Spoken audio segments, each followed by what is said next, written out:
Ecclesiastes 12. And I'm skipping a lot.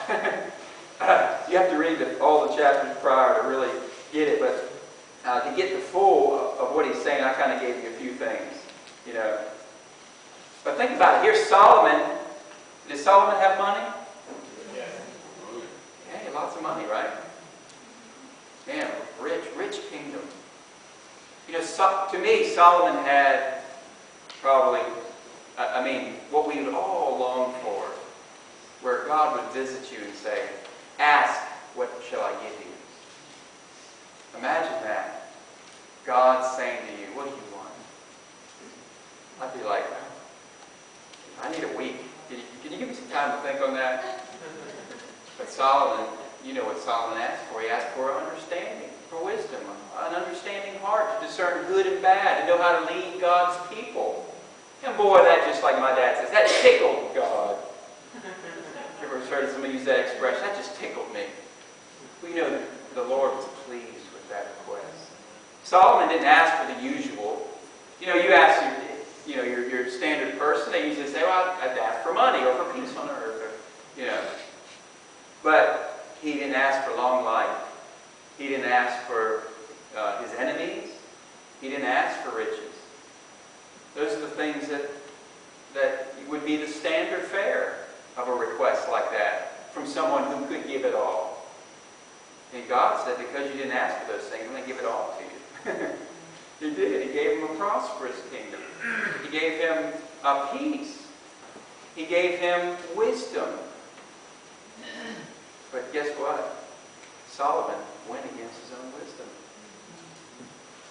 So we're all capable, right, of doing it wrong. But here's the thing I want to get to. That and somebody once said, and I just heard this, so no quotes here. Maybe I read it somewhere, that Solomon wrote like the Song of Solomon in his youth, and then the Proverbs like middle age, and then Ecclesiastes maybe he was older, as he was thinking about some of these things, as he had lived a life where he'd given himself to. He had riches, he had everything that you could imagine that you could have. And I had a similar experience when I was 17. I had a job. I was making good money for my age. I had a hot sports car, a Chrysler Laser, which I renamed Lemon. Went against my dad's wisdom. I should have never bought it. But I bought clothes every week. I had a beautiful girlfriend. Her name was Gwen.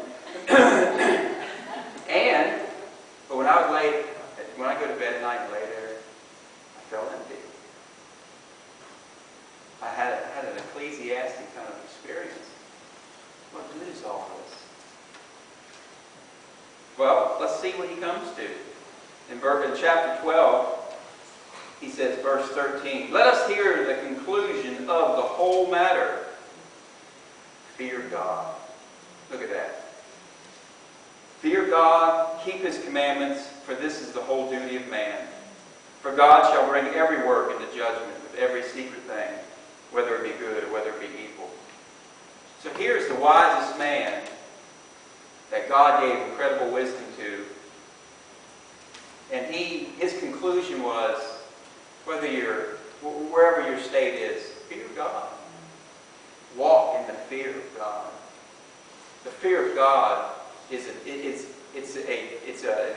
acknowledging of God. It's a deep reverence for Him that I believe changes your character, your life.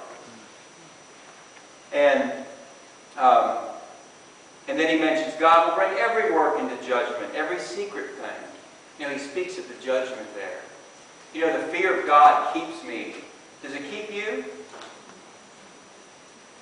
It keeps me. And that takes us to Proverbs chapter 1. Let's look at that for a few minutes. Because I want to point out something here about the fear of the Lord. Verse 20. Proverbs chapter 1, verse 20. It says, wisdom cries without, and she utters her voice in the streets. Excuse me.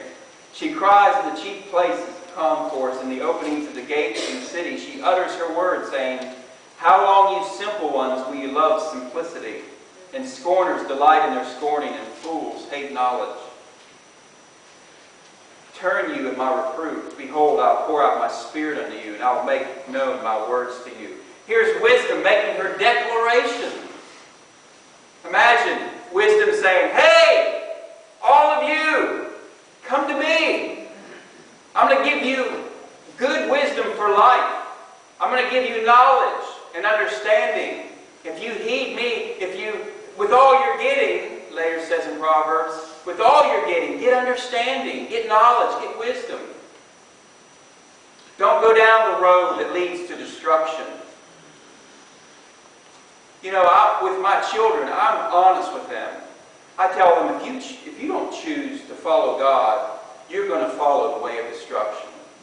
It's that simple. I don't play any games with them. I'm honest with them. We have to choose, right? We all have to make a choice. I don't care if your granddaddy was Spurgeon. You have to make a choice. It doesn't matter who your family is. You must choose this day whom you will serve. It's about choice, isn't it? And guess what, beloved? We got to choose every moment. We got to choose to walk in the fear of the Lord every moment.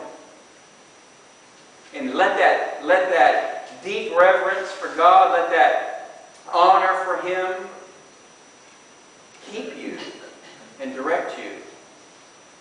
Let it produce holiness in your life, to where you turn away from the wicked, from the evil thing, and that you are holy before Him. You know, in a great house, there's many vessels, right? Some honor, some dishonor, some clean, some unclean. We want to be vessels that when God sends somebody along your way, He grabs you, and He's got the vessel. Now, the treasure's in that vessel. You know, God's not looking for the perfect vessel. He's not waiting for you to get your life in order before you move on with Him. That's not what He's expecting, but He does expect clean, right?